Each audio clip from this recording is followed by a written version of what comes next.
សួស្តីបងប្អូនទាំងអស់គ្នាឥឡូវនៅថ្ងៃទី13 ខែតុលាឆ្នាំ2025នេះកម្មការងាររោងចក្រសានីដែលមានទីតាំងស្ថិតនៅក្នុងភូមិ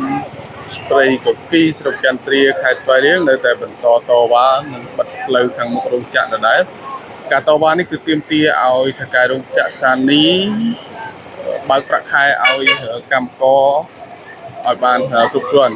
កម្មករលើកឡើងថាគាត់ធ្វើការក្នុងរយៈពេលមួយខែនេះគឺធ្វើការរោងចក្របើកលុយឲ្យគាត់មិនគ្រប់គ្រាន់ទេគឺអ្នកខ្លះខ្វះ$40 $50អ្នកខ្វះ$100ជាងហើយឥឡូវនេះតំណាងកម្មករគាត់